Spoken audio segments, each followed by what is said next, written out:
الحقيقة إن الأهلي والزمالك قدموا لنا مباراة فوق فوق فوق الرائعة، يعني بصراحة مباراة مشرفة للكرة المصرية. ماتش أنا اتمتعت بيه جدا من زمن طويل. ما حسيتش مثلا بكركبة في بطني وأنا بتفرج على ماتش بالجمال ده. يعني حرام يبقى ده ماتش السوبر المصري والماتش اللي فات ده كان اسمه سوبر افريقي. بجد شابوه الاهلي، حتى لو الاهلي كان خسر ولا كان هيفرق معايا جدا.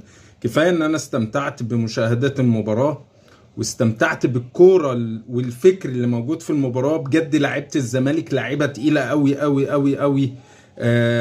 يا ريت يا ريت يا ريت اتمنى ان الزمالك يفضل ثابت على المستوى الجميل ده، الاهلي يفضل ثابت على المستوى الجميل والمستوى الكروي اللي يشرف الاهلي والزمالك. بجد شرفتوا الكرة المصرية.